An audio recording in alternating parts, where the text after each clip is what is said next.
Friends, welcome to Ramesh vlog. இன்றைக்கி நம்ம சூப்பராக டேஸ்டியாக ஒரு எக் மசாலா தான் செய்ய போகிறோம். வாங்க என்னென்னு பார்ப்போம்.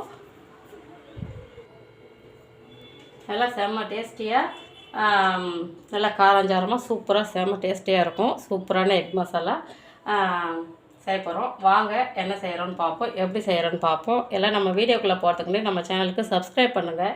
சப்ஸ்கிரைப் பண்ணிட்டு பக்கத்தில் இருக்க பெல் பட்டனை ப்ரெஸ் பண்ணுங்கள். அப்போ தான் நான் போடுற வீடியோ உங்களுக்கு உடனே வரும். வீடியோ ஸ்கிப் பண்ணாமல் பாருங்கள். அப்போ தான் நான் எப்படி செய்கிறேன், என்ன டிஷ்ஷு செய்கிறேன், அந்த டிஷ்ஷுக்கு என்னென்ன போடுறேன், என்ன அளவு போடுறேன் அப்படின்றது உங்களுக்கு தெரியும். முடிஞ்ச வரலையும் வீடியோ ஸ்கிப் பண்ணாமல் பாருங்கள். நம்ம செம்ம டேஸ்டியான எக் மசாலா புதினா ஃப்ளேவரில் புதினா போட்டு புதினா ஃப்ளேவரில் சூப்பராக செய்ய போகிறோம். செம்ம டேஸ்டியாக குழந்தைங்களுக்கு ரொம்ப பிடிக்கும். இந்த எக் மசாலா என் பிள்ளைங்களுக்கு ரொம்ப பிடிக்கும். மற்ற பசங்களும் குழந்தைங்களும் சூப்பராக சாப்பிடுவாங்க. வாங்க எக் மசாலா எப்படி செய்கிறதுன்னு பார்ப்போம். இங்கே பாருங்கள், நான் மசாலா அரைக்கிறதுக்கு ஒரு 2 வெங்காயம் கட் பண்ணி வச்சுருக்கேன். தோலை உரிச்சிட்டு கட் பண்ணி கழுவிட்டு வச்சுருக்கேன். ஒரு 6 பச்சை மிளகாய் காம்பை எடுத்துகிட்டு கழுவிட்டு வச்சுருக்கேன். இந்த மசாலாவுக்கு காரம் நம்ம மிளகாத்தூள்லாம் போட மாட்டோம். நமக்கு பச்சை மிளகாய் காரம் மட்டும்தான். அதனால் ஒரு 6 மிளகாய் எடுத்து வச்சுருக்கேன். நான் ஒரு 5 முட்டை எடுத்திருக்கேன். அதுக்கு தகுந்த பொருளுங்க தான் எடுத்திருக்கேன். மசாலாவுக்கு ஒரு சின்ன பீஸ் இஞ்சி தோலை வெட்டிட்டு கட் பண்ணி வச்சுருக்கேன். ஒரு 5-6 பூண்டு பல் தோலை உடிச்சிட்டு கழுவிட்டு வச்சுருக்கேன். புதினா நல்லா ஒரு கைப்பிடி அளவுக்கு, ரொம்ப இல்லை, ஒரு சாதாரணமாக கைப்பிடி அளவுக்கு தான், ரொம்பலாம் இல்லை. கழுவிட்டு கட் பண்ணல, கழுவிட்டு எடுத்து வச்சுருக்கேன். இது எல்லாத்தையும் நம்ம மிக்ஸி ஜாரில் போட்டு நைஸாக அரைச்சிக்கலாம். லைட்டாக கொஞ்சமாக தண்ணி ஊற்றி அரைச்சிக்கலாம். நமக்கு மசியலை அப்படின்னா, தண்ணி பத்தலை மசி மாட்டுனது அப்படின்னா சும்மா லைட்டாக தண்ணி ஊற்றி அரைச்சிக்கலாம்.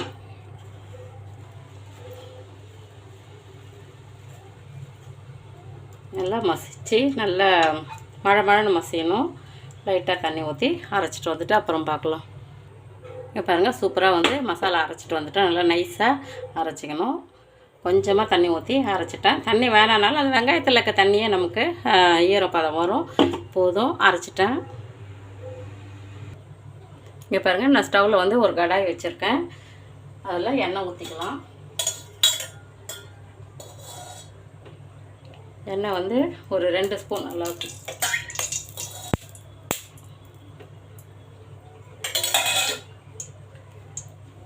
அப்படியே எண்ணெய் சூடாகட்டும். இங்கே பாருங்கள், முட்டை நான் ஒரு 5 முட்டை வேக வச்சு பாதியாக கட் பண்ணி வச்சுருக்கேன். தோலை உரிச்சிட்டு பாதியாக கட் பண்ணி வச்சுருக்கேன். நம்ம இப்போ முட்டையை இதில் வச்சிடலாம்.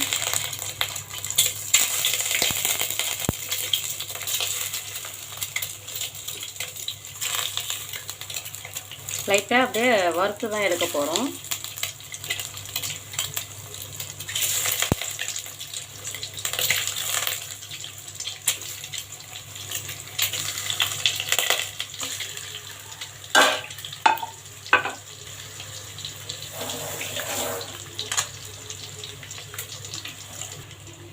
பாருங்கள், லைட்டாக நம்ம வறுத்து எடுத்துக்கலாம். நம்ம இந்த மாதிரி வறுத்து எடுக்கிறதுனால நமக்கு கிரேவியில் மசாலாவில் முட்டை அந்த மஞ்சக்கரு இருக்கு இல்லைங்களா, அது பிரியாமல் இருக்கும். அதுக்காக தான் இந்த மாதிரி எண்ணெயில் நல்லா வறுத்து எடுத்துட்டோம்னா பிரியாமல் இருக்கும்.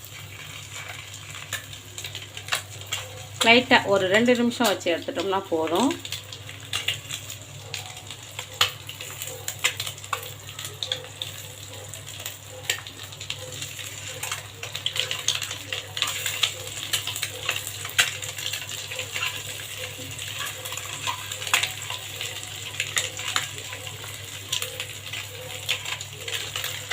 போதும், இதை அப்படியே நம்ம பிளேட்டில் எடுத்து வச்சிடலாம்.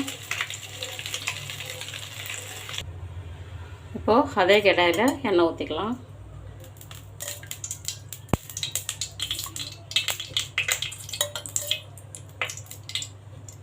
இந்த கிரேவிக்கு இந்த மசாலாவுக்கு கொஞ்சம் எண்ணெய் கூடுதலாக இருந்தால் நல்லாயிருக்கும். எண்ணெய் அப்படியே சூடாகட்டும்.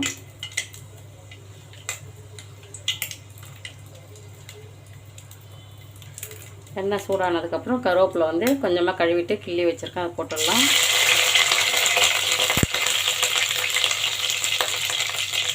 கருவேப்பிலை பொரிஞ்சதுக்கப்புறம் நம்ம அரைச்சி வச்சுருக்கோம் இல்லைங்களா விழுது, அதை போட்டுடலாம்.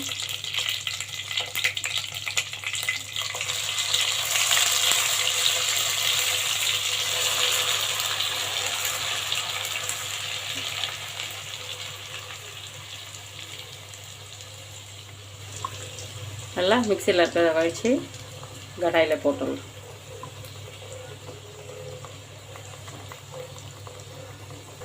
இப்போது இந்த மசாலாவுக்கு தேவையான சால்ட்டு போட்டுக்கலாம். நான் வந்து ஒரு 1/2 ஸ்பூன் சால்ட்டு போட்டிருக்கேன். நம்ம 5 முட்டை எடுத்தோம் இல்லைங்களா, அதனால் ஒரு 1/2 ஸ்பூன் சால்ட்டு. எல்லாம் கொஞ்சம் எண்ணெய் பிரிஞ்சு நல்லா வதங்கி வரணும். நம்ம வெங்காயம்லாம் பச்சையாக தான் அரைச்சிருக்கோம், அதனால் நல்லா எண்ணெய் பிரிஞ்சு நல்லா வதங்கி வரட்டும்.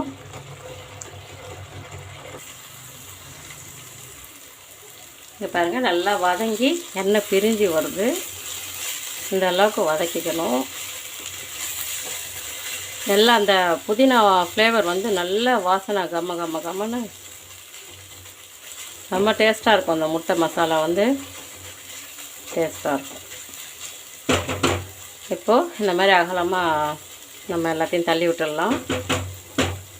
தள்ளி விட்டுட்டு முட்டை எடுத்து வச்சிடலைங்களா வறுத்து, அதை வந்து நம்ம அதில் கவுத்தி வைக்க போகிறோம். பாருங்க, நமக்கு அந்த மசாலா புதினா மசாலாலாம் வந்து நமக்கு முட்டையில் ஏறணும்.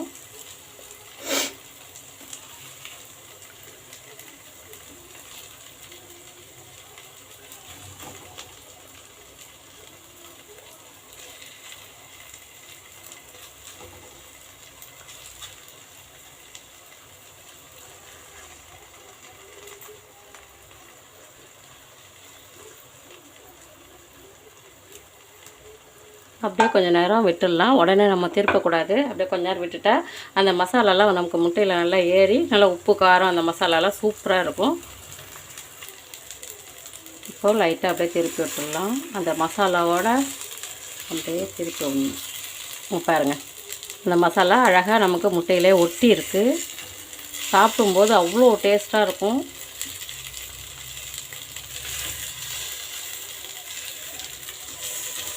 ரசம் சாதம், சாம்பார் சாதம், மிளகா கிள்ளி போட்ட சாம்பார் சாதம், அதுக்கெல்லாம் சூப்பராக இருக்கும். செம்ம டேஸ்ட்டாக இருக்கும்.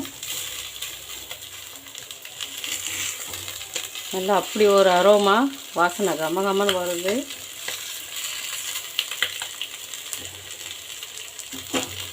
சூப்பராக ரெடி ஆகிடுச்சு. இந்த பக்கம் லைட்டாக ஒரு 2 செகண்ட் வச்சுருந்தா போதும். ரொம்பலாம் வறுக்கணும்னு அவசியம் இல்லை.